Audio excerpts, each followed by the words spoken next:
J'ai l'honneur de donner la parole au général Bertrand Soublé qui nous a fait l'immense plaisir, l'immense honneur de soutenir notre candidature.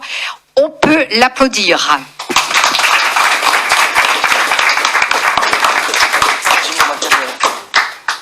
Merci Maria. Bonsoir à tous et à toutes. Je suis très heureux de me retrouver ce soir parmi vous, même si je viens de loin. J'ai pris le train ce matin à 7h du matin dans le sud-ouest, à côté de Biarritz, pour venir ce soir passer ce moment avec vous. Et je repars dès demain matin. Donc j'ai fait le trajet exprès pour vous et pour soutenir Maria et son équipe. Parce que Maria est une fille que je connais depuis quelque temps maintenant. C'est une femme engagée, c'est une femme dynamique, motivée, intègre, authentique et qui porte avec vous un projet. Je viens d'entendre les témoignages que vous venez de faire les uns et les autres depuis tout à l'heure. Ces témoignages m'ont beaucoup touché parce qu'ils reflètent véritablement ce qu'est et ce que doit être la démocratie locale. La démocratie locale, c'est pas un truc désincarné qui obéit à des logiques politiques des uns et des autres, aux intérêts d'un tel ou d'un tel. Non. La démocratie locale, c'est la réponse immédiate aux difficultés et aux souffrances des citoyens, quel que soit l'endroit où se trouve ce territoire. Et ce que vous avez dit ce soir, les témoignages qu'on a eus, et les raisons pour lesquelles vous vous engagez, c'est ça la démocratie locale. C'est ça que nous devrions entendre partout. Non pas des discours politiques avec des mots grandiloquents pour expliquer comment doit être le monde. Non. Ce qui est important, c'est le quotidien des citoyens dans chaque cité. C'est ça que j'ai entendu tout à l'heure. Avec les difficultés que vous rencontrez, notamment avec vos enfants, les difficultés que vous rencontrez dans les transports, dans l'accès aux soins médicaux. Et c'est là que prend tout son sens la démocratie et l'engagement des équipes partout sur le terrain en France.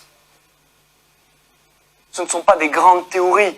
Les grandes théories n'intéressent personne. Elles n'intéressent plus personne. D'ailleurs, vous remarquerez que bien souvent, les Français marquent leur désaffection vis-à-vis de la politique parce que trop longtemps, ils ont cru qu'on les écoutait alors que les Français n'ont jamais été entendus.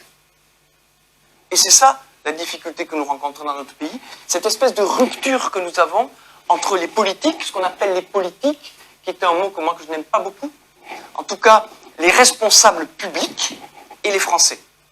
Parce qu'il y a un vrai divorce dans la mesure où les réponses qu'apportent les politiques au plan local et même au plan national ne correspondent plus ou ne correspondent pas aux attentes et aux difficultés des Français. Donc le programme que porte Maria aujourd'hui, avec pour Gravelines l'alternative, c'est exactement la réponse à vos difficultés. J'ai lu ce programme, on l'a partagé, et je l'ai trouvé tellement simple et tellement évident, tellement logique, et qu'il répond à des véritables besoins, que je me suis dit, nous ne pouvons pas faire autrement que de soutenir Maria et les Gravelinois. Parce que Maria, elle est là pour les Gravelinois. Je ne suis pas sûr que tous ceux qui sont engagés par ailleurs à Gravelines soient véritablement là pour les Gravelinois. Je ne le crois pas. En tout cas, ce que je vois, ce que j'ai entendu, j'ai parcouru les rues de la ville cet après-midi pour m'imprégner un petit peu de Gravelines. J'ai trouvé ça intéressant, j'ai vu quelques espaces publics qui étaient un peu laissés à l'abandon, j'ai découvert votre magnifique église avec ce réservoir d'eau qui est alimenté par une partie des toits de l'église. J'ai trouvé ça extraordinaire, j'ai dit voilà un magnifique patrimoine, voilà une très belle ville. Et puis j'ai arpenté aussi le centre-ville et j'ai remarqué en effet que le centre-ville, en termes de dynamisme économique et commercial ou commerçant, était peut-être un tout petit peu en difficulté, et c'est là que le projet, les mots qui ont été couchés sur le projet pour Gravelines l'alternative ont pris tout leur sens dans mon esprit. Parce que c'est important. Il faut que la réalité des choses, la réalité que vous vivez, soit en correspondance avec le projet qui est porté pour Gravelines. S'il n'y a pas de correspondance entre ce que vous attendez et les projets qui sont proposés, franchement, ça ne présente strictement aucun intérêt. Alors, je sais que Gravelines a une longue tradition, j'allais dire, de présence de la gauche. Je ne sais pas combien d'années, mais c'est plusieurs dizaines d'années en tout cas. Bien. Il y a des gens respectables à gauche. Mais moi, les gens respectables à gauche, c'est ceux qui mettent en œuvre des projets qui répondent aux attentes des citoyens. Je ne suis pas persuadé que ça soit le cas à Gravelines, en vous entendant, et puis en regardant ce qui se passe ici, un peu partout. Et je ne suis pas persuadé que les méthodes qui sont employées depuis un certain temps à Gravelines soient les bonnes. J'ai entendu quelques commentaires sur ne serait-ce que la campagne. Je prends deux exemples. La campagne et les moyens qui sont employés pour faire en sorte que il n'y ait pas de débat démocratique. Et qu'on essaie de faire en sorte que la liste de Maria n'existe pas. Je ne voudrais pas tirer de conclusions hâtives, mais je trouve ces procédés assez honteux, parce que dans un pays, il faut donner le choix aux citoyens. Il faut qu'il y ait un choix. Quand il n'y a pas de choix, il n'y a pas de démocratie. C'est pour ça que je remercie Maria et que je salue son énergie. Elle s'est battue jusqu'au dernier moment. On échangeait avec Maria, je vais pas y arriver, je vais y arriver. C'était très compliqué. Mais elle n'a pas lâché l'affaire.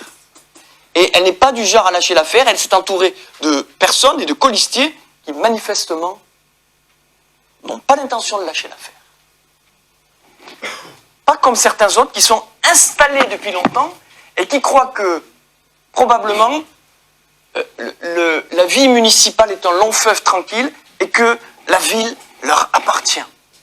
Rien n'appartient à personne.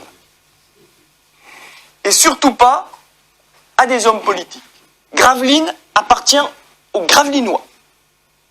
Et je pense que ce qui est important aujourd'hui, c'est de redonner Gravelines aux Gravelinois. Que enfin, l'équipe municipale écoute ce que les Gravelinois ont à dire et qu'elle mette en œuvre un certain nombre de projets qui correspondent aux besoins des Gravelinois. C'est ça la démocratie locale. C'est ça que Maria vous propose. C'est ça que vous êtes en train de construire tous ensemble. Et c'est pour ça qu'Objectif France soutient ça. Parce que la politique aujourd'hui dans notre pays ne peut plus être faite que de cette manière-là. Sinon, on va taper dans le mur. On va taper dans le mur. Gravelines est une commune riche. Je le sais. Pourquoi ? Il se trouve qu'il y a un certain nombre d'années, j'ai eu quelques responsabilités dans ce pays, en particulier dans la gendarmerie. Et en effet, Maria l'a rappelé, je suis celui qui a proposé la mise sur pied de tous les pelotons de protection autour des centrales nucléaires. Donc entre 2006 et 2007, j'ai fait le tour de France de toutes les centrales nucléaires et je suis venu à Gravelines. J'ai donc déclenché un exercice à Gravelines pour vérifier comment était... C'était une question de sécurité. On était quelques années après 2001. Vous vous rappelez 2001 ? Les Twin Towers. Et après 2001, aucune mesure n'avait été prise par rapport aux menaces qui pouvaient s'exercer sur les centrales nucléaires. Et donc mon patron m'a dit, écoutez, vous allez y aller et puis vous allez nous proposer quelque chose.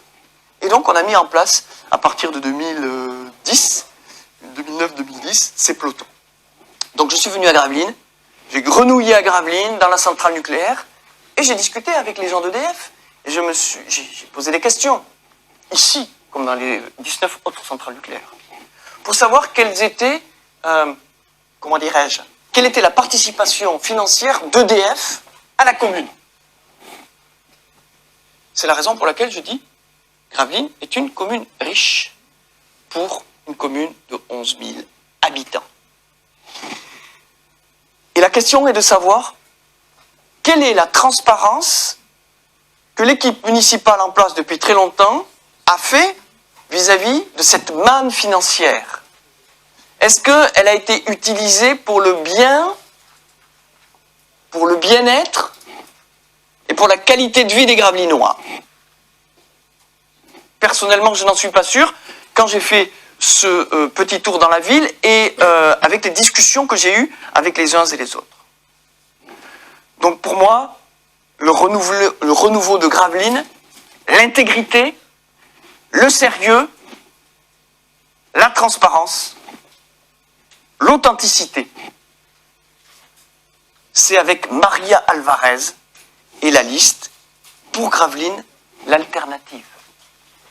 Il n'y a pas d'autre choix possible si l'on veut changer les choses. Et encore une fois, moi j'entends, vous savez, je ne suis pas venu qu'à Gravelines, je gravite un peu partout en France. J'entends beaucoup de gens qui disent, on veut changer les choses. Et je leur dis, mais bien sûr, changeons les choses.